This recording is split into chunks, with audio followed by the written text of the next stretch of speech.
बहुत बहुत धन्यवाद डॉक्टर साहब। दो बातें जो अभी जन सुराज में हम लोग कर रहे हैं, दो कार्यक्रम चलाए जा रहे हैं। एक जो बिहार बदलाव यात्रा है, जिसके तहत कि मैं अभी छपरा से मांझी एकमा से चल के सिवान आया हूँ और यहाँ पर कुछ दिन अभी ये कार्यक्रम आज और कल और चलेगा। इस कार्यक्रम के पीछे उद्देश्य ये है कि जेपी के धरती से सीता पियारा से जब इस चीज को हम लोगों ने शुरू करने के पीछे सोच ये है कि पिछले 2-2.5 बरस से करीब करीब 5000 गांवों में जाकर हम लोगों ने सुराज के विचार, इस प्रयास, इस परिकल्पना के बारे में लोगों को बताया। लेकिन अब जब ये दल बन गया है तो अभी कोशिश ये है कि बिहार की जनता को ये बताया जाए, समझाया जाए कि उनके जीवन का ये निर्णायक क्षण है। आज से करीब 50 साल पहले जिस जेपी ने संपूर्ण क्रांति और व्यवस्था परिवर्तन की बात कही थी, इसी बिहार की धरती से कही थी। उस नारे के बाद, उस आंदोलन के बाद देश के कई हिस्से में सत्ता का परिवर्तन हुआ, कई जगह पर व्यवस्था भी बदली, लेकिन बिहार जहां था वही रह गया। तो उस बात को फिर से जनमानस के बीच में ले जाने के लिए, ये बताने के लिए कि अगर वो अपने बच्चों की शिक्षा, रोजगार की बात करते हैं, बिहार में व्यवस्था परिवर्तन के लिए तैयार हैं, तो उनके सामने एक नया, ईमानदार और सशक्त विकल्प के तौर पर जन सुराज है। अगर वो इस बार जगे, जाति पाति से ऊपर उठकर, हिंदू मुसलमान से आगे बढ़कर अपने बच्चों की चिंता करें, बिहार के विकास के लिए, अपने बच्चों की शिक्षा, रोजगार के लिए अगर वो करते हैं, तो नवंबर में बिहार में एक नई व्यवस्था बन सकती है और जेपी के 50 साल पुराने सपने को पूरा किया जा सकता है। इसी के तहत मैं बिहार बदलाव यात्रा कर रहा हूँ। बदलाव इसलिए भी क्योंकि पदयात्रा के दौरान सबसे ज्यादा जो शब्द लोगों से मैंने सुना वो यही शब्द था, बदलाव। बिहार में हर व्यक्ति बदलाव चाहता है, चाहे वो किसी भी दल का हो, किसी जाति का हो, किसी पृष्ठभूमि का हो, बदलाव हर व्यक्ति चाहता है। लोग यहाँ के भ्रष्टाचार से मुक्ति चाहते हैं, लोग यहाँ के जाति की व्यवस्था से मुक्ति चाहते हैं, लोग अपने बच्चों के लिए शिक्षा, रोजगार चाहते हैं। ये संभव है कि जितने लोग बदलाव चाहते हैं वो सब जनसुराज के समर्थक ना हो, लेकिन बदलाव तो हर व्यक्ति चाहता है। ये बात मैंने पदयात्रा में सुनी, देखी, इसीलिए इस पूरी यात्रा, इस पूरे प्रयास का नाम बिहार बदलाव यात्रा है। ये काम मैं अपने साथियों के साथ यहाँ कर रहा हूँ, लेकिन साथ साथ जनसुराज का परिवार बहुत बड़ा है। मैं सिवान में हूँ, लेकिन पूरे देश राज्य में जनसुराज के साथी हैं। वो अभी एक अभियान चला रहे हैं जिसका नाम है बदलाव का हस्ताक्षर। ये जो हस्ताक्षर अभियान है, जिसमें जनसुराज के साथियों ने, हम लोगों ने संकल्प लिया है कि अगले 2 महीने में 1 करोड़ परिवार से जाकर 3 विषयों पर उनका हस्ताक्षर, उनकी सहमति ली जाएगी और फिर उस हस्ताक्षर पत्र के साथ हम लोग मुख्यमंत्री से मिलेंगे। अगर मुख्यमंत्री और महामहिम से मिलेंगे, वहां से भी बात नहीं बनी तो मानसून सत्र में, आने वाले मानसून सत्र में विधानसभा का घेराव भी किया जाएगा। ये हस्ताक्षर 3 बातों पर लिया जा रहा है। जैसा कि आपको पता है, जातीय जनगणना जब हुई उसके बाद नवंबर 2023 में नीतीश कुमार ने विधानसभा में और अपने ट्वीट के जरिए ये घोषणा की थी कि जातीय जनगणना में चिन्हित किए गए 94 लाख बिहार के परिवार को 2 लाख रुपया प्रति परिवार सहायता राशि दी जाएगी। जहां तक हम लोग की समझ है, अभी तक किसी भी एक भी परिवार को 1 रुपया भी नहीं दिया गया है। तो बदलाव के हस्ताक्षर का पहला मुख्य बिंदु ये है कि जातीय जनगणना के बाद किए गए 2 लाख रुपए प्रति परिवार देने की, सहायता राशि देने के वादे को कब पूरा कीजिएगा। दूसरा जो पॉइंट है, 2008 से नीतीश कुमार जी की सरकार ने दलित, महादलित और अति पिछड़ा समाज के भूमिहीन लोगों को 3 डिसमिल जमीन घर बनाने के लिए देने का वादा किया है। ये योजना चल रही है 2008 से और कुल 50 लाख परिवारों को 3 डिसमिल जमीन मिलना चाहिए था घर बनाने के लिए।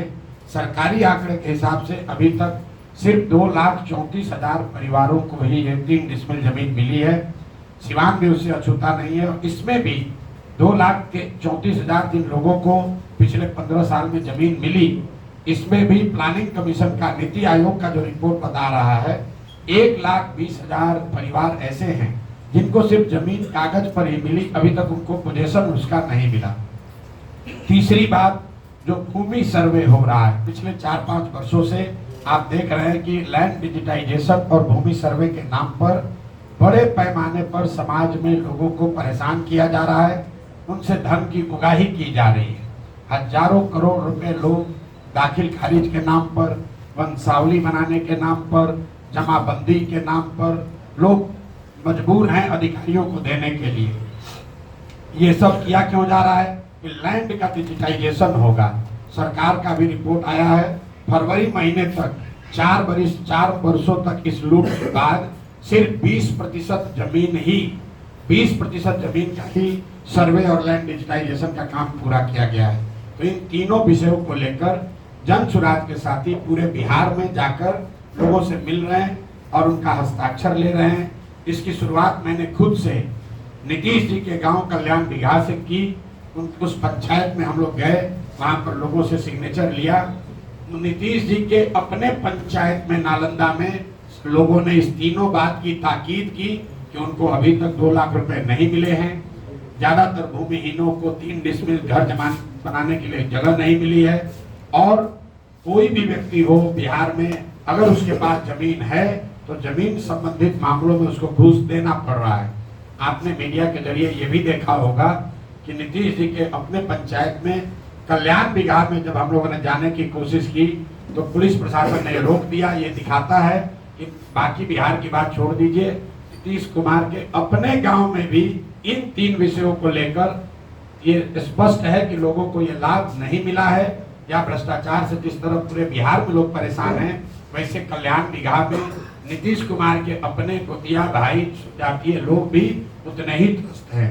तो ये 2 बिंदु है जिसकी मैं जानकारी देना चाहता था। बाकी अब आपके जो सवाल हैं आप सवाल कर सकते हैं, सवाल आप मुझसे भी कर सकते हैं। और जो हमारे साथी यहाँ बैठे हुए हैं, जो सिवान और सिवान की स्थिति के बारे में, जन सुराज के बारे में मेरे से बेहतर समझ रखते हैं, आप इनसे भी सवाल कर सकते हैं। बहुत बहुत धन्यवाद। सिवान में क्या समस्या देखने को मिली जब पद यात्रा यहाँ पर किए 50 दिन, तब यहाँ प्रखंड पंचायत बार आपको बताया है, तब आप पत्रकारिता शायद कर नहीं रहे थे, या कर रहे थे कहीं सो रहे होंगे। भैया सिवान में भी वही समस्या है जो पूरे बिहार में समस्या है। यहाँ पर सबसे बड़ी समस्या शिक्षा की है, दूसरी सबसे बड़ी समस्या बेरोजगारी की है, तीसरी सबसे बड़ी समस्या भ्रष्टाचार की है। और बाकी अगर पंचायत और प्रखंड वाइज क्या समस्या है, कहाँ जल जमाव है, कहाँ नहरों में पानी नहीं आ रहा है, ये जानना है तो उसके लिए आप हमारे साथ चलिए, या हम लोगों ने जो पंचायत प्रखंड वाइज रिपोर्ट जारी किया उसको पढ़िए, पढ़ कर आइए और बताइए कि सर आपने यहाँ बताया है कि नहर से पानी नहीं आ रहा है, लेकिन नहर में पानी आ रहा है। खाली पहले से आकर झूठ मूठ कर ये सवाल करना, सिवान में क्या समस्या है, क्या समस्या है आपको नहीं पता है। आप पत्रकार वार्ता, आप प्रेस वार्ता में आए हैं तो कुछ तैयारी करके आइए। सिर्फ वो सवाल पूछने का कोई मतलब नहीं है जिसका जवाब सैकड़ों बार दिया जा चुका है।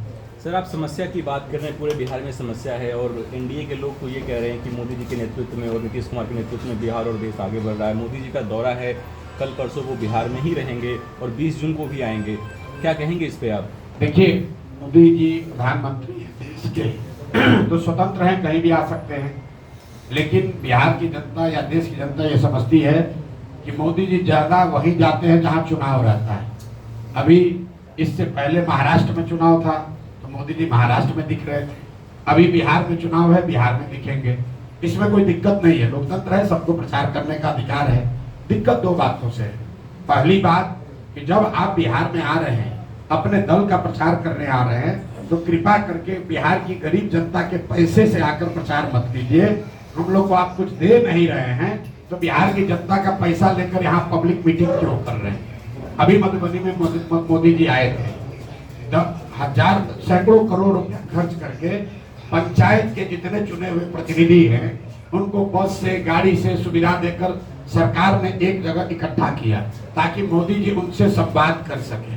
अब संवाद में मोदी जी ने क्या कहा? क्या उन्होंने बिहार की पंचायती राज की व्यवस्था को सुदृढ़ करने की बात कही? क्या उन्होंने ये कहा कि पंचायती राज की संस्थाओं को यहाँ ज्यादा पैसा संसाधन दिया जाएगा? उन्होंने ये कहा कि सहरसा से एक नई वंदे भारत ट्रेन चलेगी, जिससे श्रमिक परिवार के बच्चे गुजरात और मुंबई में आसानी से जा सकेंगे। आप जरा देखिए क्या दुर्दशा है बिहार की। मोदी जी देश के प्रधानमंत्री हैं, तो गुजरात के भी प्रधानमंत्री हुए, महाराष्ट्र के भी प्रधानमंत्री और बिहार के भी प्रधानमंत्री। अभी मोदी जी गए थे कच्छ में उनका भाषण सुनिए। उन्होंने कहा दुनिया के सबसे बड़े सोलर पार्क में एक सोलर पार्क हमारे कच्छ में बन रहा है। जब वो जाते हैं गुजरात तो बात करते हैं सोलर पार्क की, गिफ्ट सिटी की, इन्वेस्टमेंट समिट की, बुलेट ट्रेन की।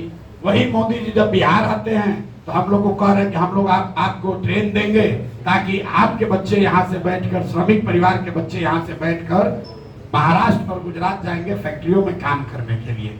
मैं इस बात का सीधे तौर पर विरोध कर रहा हूँ। हम लोग को ऐसा ट्रेन नहीं चाहिए जिसमें बिहार के बच्चे जानवर की तरह बैठकर मजदूरी करने के लिए दूसरे राज्यों में जाए।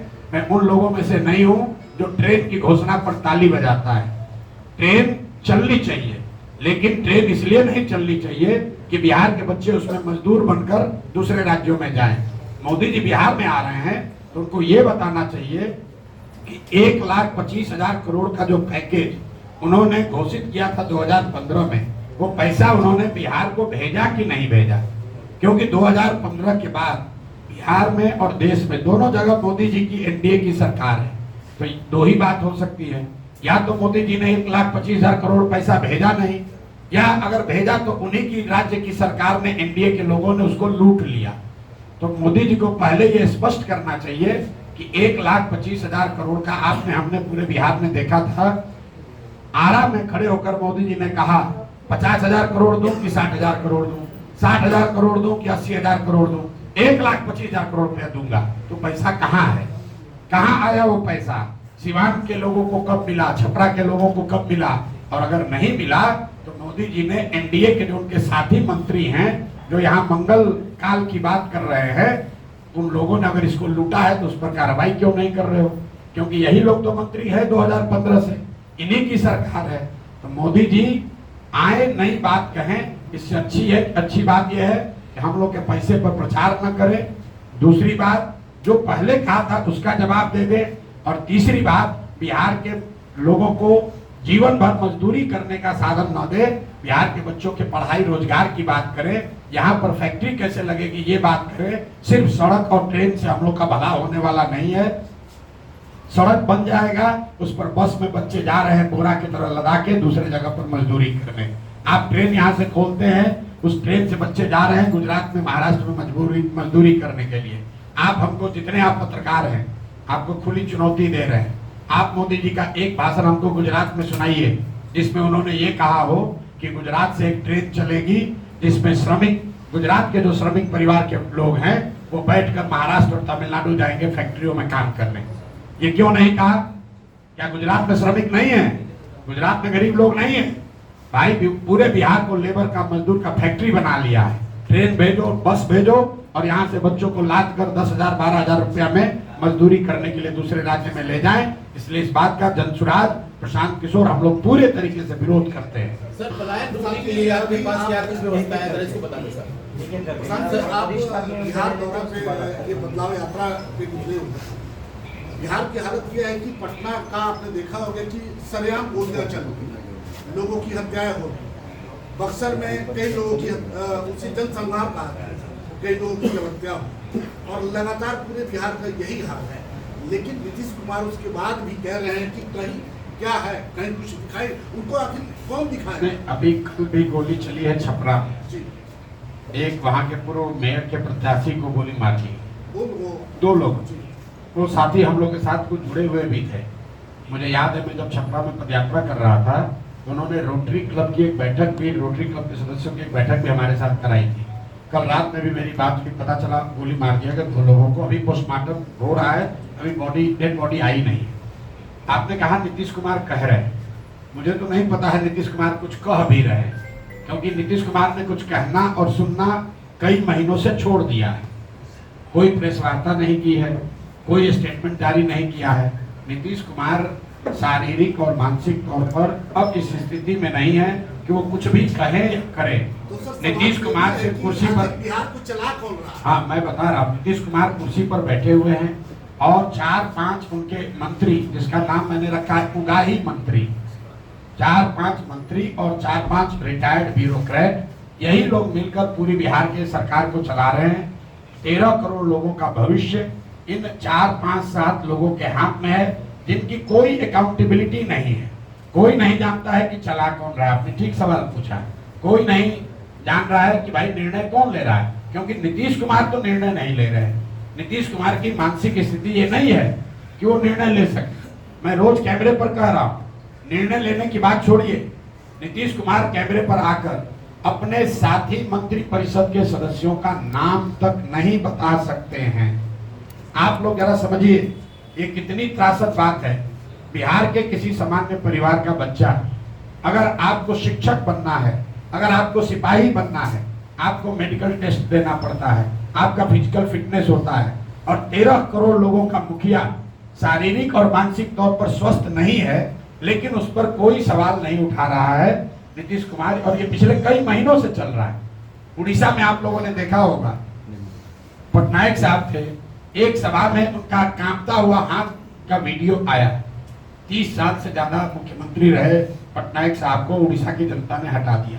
इसलिए नहीं कि उनको वो प्यार नहीं करती, इसलिए कि जब आप शारीरिक मानसिक तौर पर स्वस्थ नहीं हैं और तो आपको खुद ही पद छोड़ना चाहिए। अगर नहीं छोड़ रहे हैं तो भैया जनता हटाएगी, क्योंकि मानसिक तौर पर जो व्यक्ति स्वस्थ नहीं है, शारीरिक तौर पर काम करने के लिए फिट नहीं है, वो 13 करोड़ लोगों का मुखिया कैसे हो सकता है। और अगर रहेगा तो जो बात आप बता रहे हैं, जो गांव-गांव में लोग कह रहे हैं कि बिहार में अधिकारियों का जंगल राज है, अधिकारी जो चाहते हैं वही कर रहे हैं, क्योंकि ऊपर देखने वाला, ऊपर इसका मालिक मुखिया कोई नहीं है। जिसको जनता ने चुप कर बैठाया है, उसकी शारीरिक मानसिक स्थिति वो है नहीं, तो जिसकी मर्जी, जिसकी लाठी उसकी भैंस, जो इसका जो मना रहा है वो कर रहा है। सर आप कह रहे हैं पलायन की व्यवस्था पे आपकी क्या कुछ प्रतिक्रिया हो सकती है, क्योंकि पलायन एक बहुत बड़ा समस्या है बिहार के लिए। चलिए, और आप लोग मान तो रहे हैं कि पलायन समस्या है, क्योंकि जनसुराज से पहले, प्रशांत किशोर के आने से पहले तो पलायन पर बिहार के नेताओं का बयान आप देख लीजिए, यही रहा है कि बिहार के बच्चे अगर दिल्ली में न रहें, बॉम्बे न रहें, पंजाब न जाएं, तो वहाँ की व्यवस्था ठप पड़ जाएगी। ये पहली बात है, जबकि 3 साल पहले मैंने, जनसुराज ने ये बात उठाई कि आपके हमारे बच्चे दिल्ली बॉम्बे में जाकर सब्जी का ठेला लगाते हैं या साफ सफाई का काम करते हैं, टेम्पो ऑटो चलाते हैं, ये कोई शान की बात नहीं है। देखिए, कोई भी काम करने में कोई शिकायत नहीं है, काम सब अच्छा है, लेकिन जो लोग मजबूरी में, बिहार के बच्चे जाकर अगर बॉम्बे में सब्जी बेच रहे हैं, या वहाँ पर झाड़ू लगा रहे हैं, या वहाँ पर ऑटो रिक्शा चला रहे हैं, पंजाब के खेतों में जाकर मजदूर का काम कर रहे हैं, ये शान और गौरव की बात नहीं है। आप नीतीश कुमार का बयान देखिए, लालू जी का, तेजस्वी का बयान देखिए, ये लोग हमेशा यही कहते हैं कि बिहारियों की हर जगह डिमांड है। मेरे भाई, बिहारियों की हर जगह डिमांड नहीं है, हम लोग के बच्चे मजबूरी में जाते रहे हैं, और पलायन बिहार का सबसे बड़ा अभिशाप है। ये शान की बात नहीं है। शान की बात तब होती जब हम लोग यहाँ पर सब्जी उगाते और रेफ्रिजरेटेड ट्रेन से वो सब्जी दिल्ली जाती, और तब हम लोग कहते कि अगर हम लोग से उलझोगे तो तुम्हारा खाना पीना दाना बंद कर देंगे। तो पलायन की बात उठाई है हम लोगों ने, क्योंकि गांव-गांव में जाकर देखा इसका आर्थिक, सामाजिक कितना बड़ा इसका नुकसान है। आप जरा इसको दूसरे तरह से समझिए। मध्यम वर्गीय परिवारों में किसी का पति 10-15 दिन बाहर चला जाता है, तो लोग कहते हैं भैया 10 दिन से उनका पति बाहर है। बिहार के ज्यादातर परिवार में महिलाओं की ये नियति बन गई है कि उनके जो पति हैं वो कमाने के लिए जीवन भर बाहर ही रहेंगे। घर में जो भी युवा है वो जीवन भर बाहर ही रहेगा। कोई छठ में, ईद में, शादी ब्याह में घर आता है, बाकी 12 में 10 महीने वो बाहर रहता है। जब तक शरीर में लोगों के यहाँ दम है तब तक वो मजदूरी करता है। 60-65 वर्ष का हो जाएगा तो बूढ़ा जब हो जाएगा, मजदूरी नहीं कर सकता है तो गांव आता है। और फिर उसके परिवार का जो सबसे नया लड़का है, 16 साल का, 18 साल का, वो लड़का ट्रेन में फिर मजदूर बनकर जाता है। ये पीढ़ियों से बात चलती आ रही है, ये रुकना चाहिए। पलायन का दर्द सबसे बड़ा दर्द है, इसलिए जनसुराज ने इस मुद्दे को उठाया है। सिर्फ मुद्दे को उठाया नहीं है, इसका पूरा प्लान दिया है। कि कैसे एक साल में 50 लाख से ज्यादा बिहार से बाहर रहने वाले मजदूरों को वापस लाकर यहीं पर रोजगार दिया जा सकता है। कल भी अभी सिवान में 15 मिनट तक मैंने इसको समझाया है। एक लाइन में आपको बता दूं, जन सुराज का जो मॉडल है कि जिस दिन बिहार से पूंजी का पलायन रुकेगा, उसके बाद बुद्धि का पलायन रुकेगा, बुद्धि का पलायन, पूंजी और बुद्धि का पलायन रुकेगा तो श्रम का पलायन अपने आप रुक जाएगा। बिहार से हर साल सिर्फ लाखों बच्चे मजदूर बनकर नहीं जा रहे, करीब करीब 2.5 लाख करोड़ रुपया पूंजी का पलायन हो रहा है, जो बैंकों के जरिए हम लोग का पैसा दूसरे राज्यों में जा रहा है। उसको रोकने की जरूरत है। वो जब रुकेगा तो जो समझदार लोग हैं, पढ़े लिखे लोग हैं, स्किल वाले लोग हैं, वो उस पैसे का इस्तेमाल करके वो यहाँ पर रोजी रोजगार की नई नई व्यवस्था शुरू करेंगे और उससे यहाँ पर श्रम का पलायन अपने आप रुक जाएगा। एक साल में, जन सुराज का वादा है, एक साल में किसी भी व्यक्ति को मजबूरी में, अंडरलाइन कर रहे हैं, मजबूरी में, स्वेच्छा से जाना चाहते हैं जाइए, लेकिन मजबूरी में अपने बच्चों का पेट भरने के लिए हरियाणा, पंजाब, दिल्ली, बॉम्बे जाने की जरूरत नहीं पड़ेगी। 10-12 हजार रुपए का रोजी रोजगार का अवसर बिहार में ही उनको करके दिया जाएगा। बहुत से लोग स्वराज छोड़ रहे हैं, बहुत से लोग आपकी पार्टी छोड़ रहे हैं। काफी प्रोमिनेंट नेम्स जो है वो भी देखा कि उन्होंने दूरी बनाई। चलिए नाम बताइए। आपके जो यात्रा पर निकले थे, क्या नाम है? आनंद मिश्रा। किसने बोला है कि पार्टी छोड़ दी?